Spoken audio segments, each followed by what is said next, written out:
Hi friends, it's Claire from scrappynerduk UK and welcome back to the next part of my December daily series. So I'm working on days 4 to 6. So these come together pretty quickly because my foundation pages are already done, mainly already done. So all I've got to do really is just add, this one in particular, I've just got to add photos and journaling. Now some of the problems you can come across with having your foundation pages almost fully done is something like this. So I had printed my journaling out and cut them out of these little hexagons, but then I realised that actually the only two spaces that were available for the journaling was the one at the top there and the one just under where I've put the photo now. But that hexagon at the top is not a full hexagon, so I would have lost some of my journaling. So rather than mess around trying to reprint it all, sizing the text down, all I've done is I've only got one photo for this day. I've just stuck that photo on top of the cork piece that was there originally. That cork piece had the story so far on it, and I'd already put the journaling onto these white hexagons anyway, so I wasn't too worried about losing that. So this story here is about, we originally had plans to go to Highclere Castle this day. I've left this in because I make a boo-boo, and you'll see in a minute what I do. So originally we had plans to go to Highclere Castle this day, and it turned out that it was actually a ticketed event and all the tickets had sold out, and I didn't realise. I thought it was just one of these ones that you just turn up to.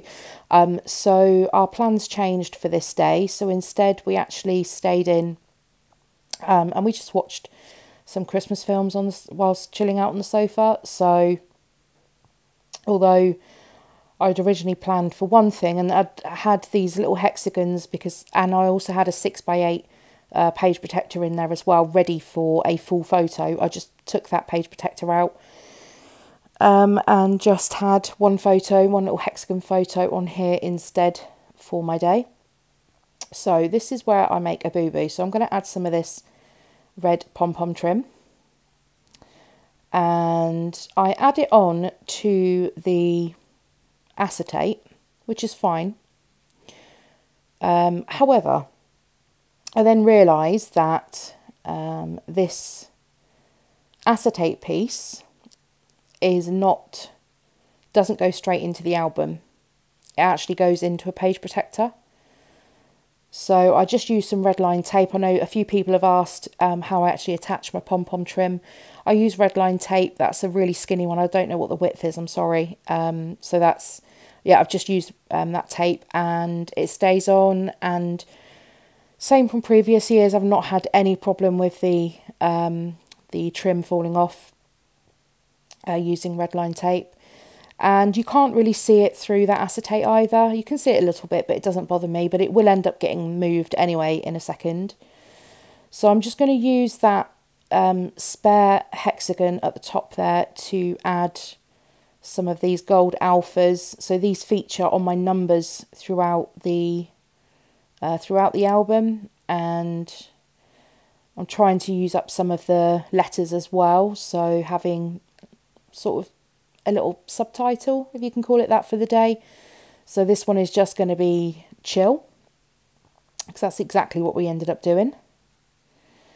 And I'm not forgetting the I as well. And then, yeah, when I go to add it in to the album, it's then the realisation of, oh, the holes aren't punched. And they're not punched because that page actually belongs in the page protector. And I did have one sat on my desk and I sort of put it away thinking, oh, I don't need that. So all I'm going to do here is, this is very simple, just to pull back up off of the acetate. The trim comes off nicely. And then I can just take that tape off as well. And no big deal, hasn't left any marks or anything. So, and then I'm going to put it back into the page protector. And then I'm going to put my trim on the outside of the page protector, which is originally where it should have gone. So the back of this layout is already I've already put embellishments and decorations on, and you'll have seen that in my foundation page flip through, and that day is now done. So this is why I like to do foundation pages, because then these come together so quickly without needing to worry too much about the design element. Now I also mess up on this one, and I'm leaving it in because I just want to show that I am human, and the thought process that I go through to show you how I fix things if they go wrong. So these tags here I'd actually designed just on my laptop, and they were very simple. So I just made a tag shape. I added on some Christmassy sentiments and printed them out, and then just added some ribbon, and then I've just stuck them to the back, the photos. So I've got 2 photos and I've got one for my journaling. So I've just stuck them onto the back of the tag, and then I'm just going to use the tag as my template to trim around the photo. And that is that one done. So that is a photo of our Christmas bedding. We love to put Christmas bedding on every year, and that is a new set that we bought, and so it's just going on to this day here. So effectively I've got 2 stories for this day, because this day here was me doing Christmas shopping. Yes, that is me sat on Amazon. So I tell the story about how Christmas shopping for me has changed a lot. Most of it is now done online. Going to the shops just gives me, I get so stressed. I get really bad anxiety being in busy shops. So for me, the easiest way for me to do the Christmas shopping is online, and I could sit at home in my pyjamas with a cup of tea. So this is where I completely mess up, and so I've printed my journaling, and I'm just trimming down the sides, but I didn't bring the journaling in enough. It would really just hit the edges of the tag. So I do attempt it, and I shouldn't have done, but I do attempt it. What I should have done is just reprinted it and dragged it in a bit, but hindsight is a great thing.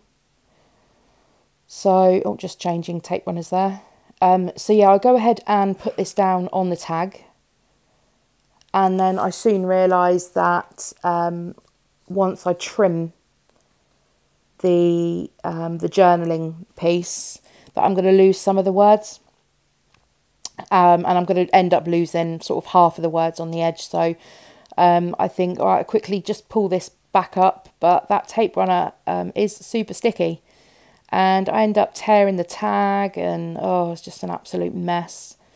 So I decide I'll have a look to see whether it's worth, I could just stick the journaling straight in at the back of the pocket, and I thought, no, I'm going to make another tag.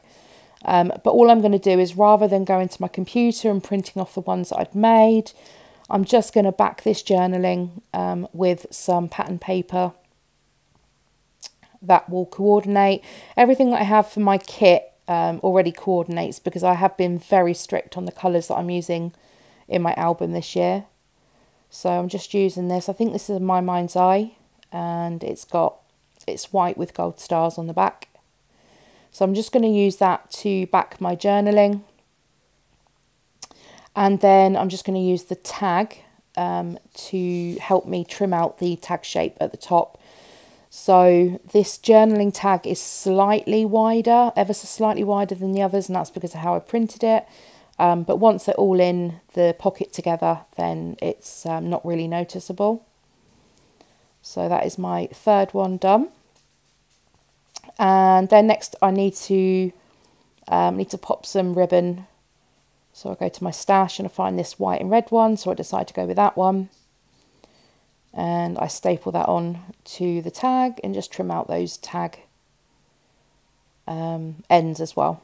I always forget which way to cut them, whether I cut them up to down or down to up, if that makes sense.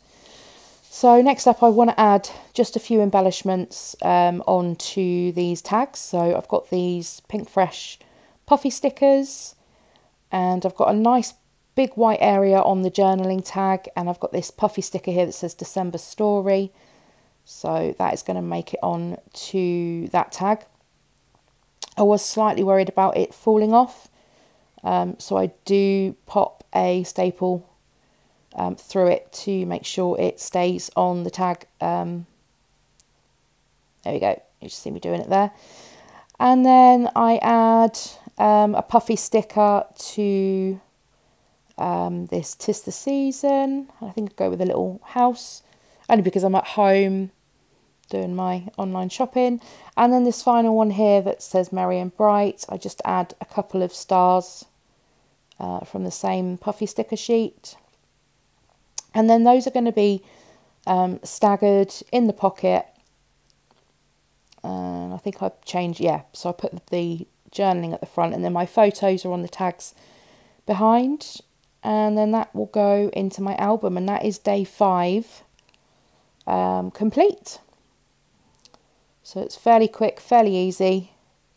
Now on to day 6. So day 6 is a little bit harder, purely because of the set pages that I have to work with. So I have the back of day 5, which was the pocket, and so I sized a photo from day 6 and printed it to fit exactly onto the back, and that also covers up the other side of the pom-pom trim as well.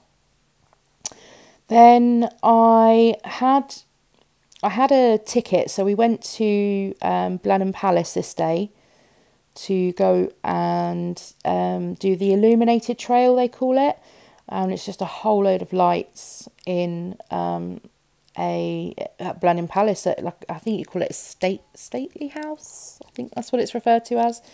But I didn't want my journaling.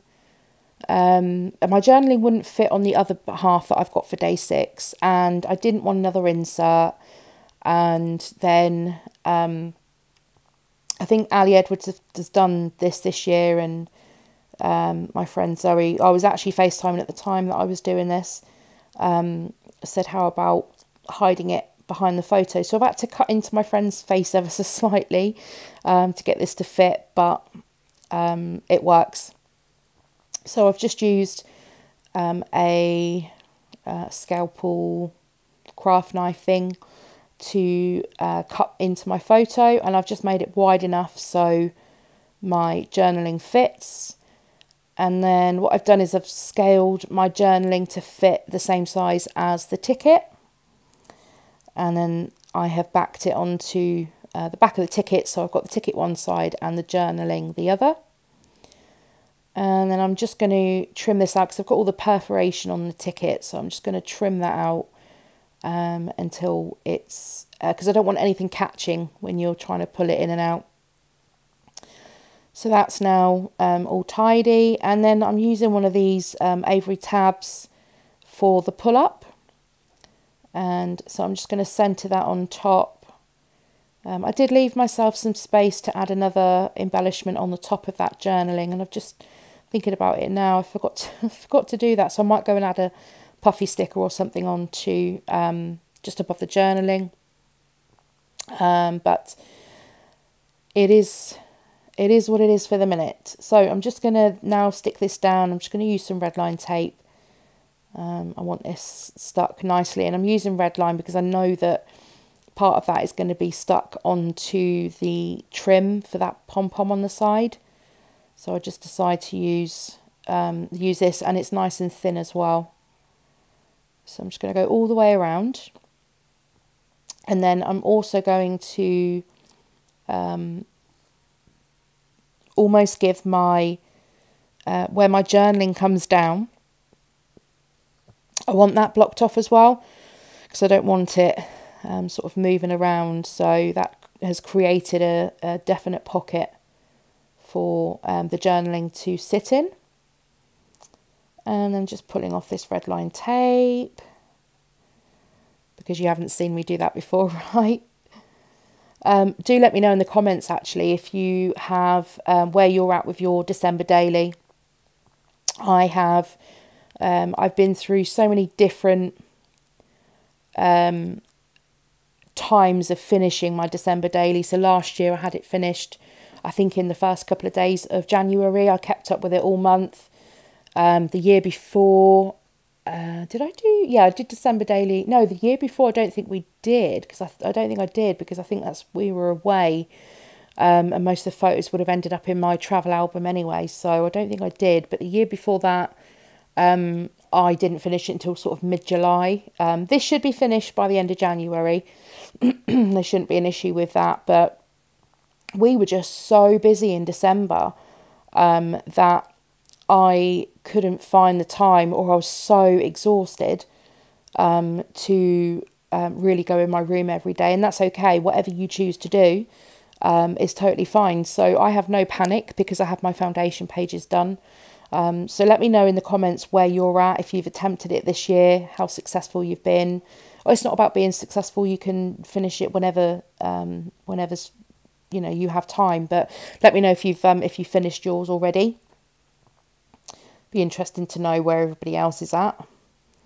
And so moving on to the second half of day 6. So I had a whole load of photos, as you can imagine, from this event. In my day 6 already, I had my hexagon tree, and I decided to print my photos in, I think they're about 2x2, and I'm going to use the, I've just used one of my hexagon dies to cut the same hexagon shape as what I've already done on the tree. And then I'm going to have, I think I've got 7 photos in total, because I wanted enough space to be able to spell out Blenheim Palace, just as a reminder as to where we went. I know it's on the journaling, but I wanted something in those gold alphas to say Blenheim Palace. So I'm just using my little diamond press die machine. It's so much easier than bringing out the big shot every time. So I'm just using that to cut down these photos into the hexagon shape. And I always had to be careful because the hexagons are point up this way. I've made a couple of mistakes before where I've cut it the other way around with the flat top. Does that make sense? The flat bit on the top of the photo. So, and then all I did was I just had this piece of red cardstock in my kit, and I cut out another 6 hexagons to fill in those spaces to cover up the back, because you could see the tape from the previous, from the other side. So I just decided to put this red one on, and it really helps with the contrast of these gold alphas. So I'm just going to be spelling out Blenheim Palace, and I'm gonna skip part of this where you see me lining up the alphas, because it takes me forever to get them absolutely straight. So I won't make you watch that. So there we go. I think that was attempt number 3 at getting that nice and straight on there. And then, yeah, just adding in Palace underneath. And I could have done it so it was all on one row, but I think this looks fine. And then I did stick a gold glitter star onto the top, which is the same as the other side. And then that is day 6 done. So I'm just going to do a quick recap. You will see in here I have got an acetate photo as well, but you can't see it very well. So I'm going to decide what I want to do with that. So I'm going to come back and see if I need to do anything else with that. But thanks very much for joining me, and stay tuned for the next few days coming up shortly. Please give the video a thumbs up, subscribe if you're new, and I'll see you next time. Bye.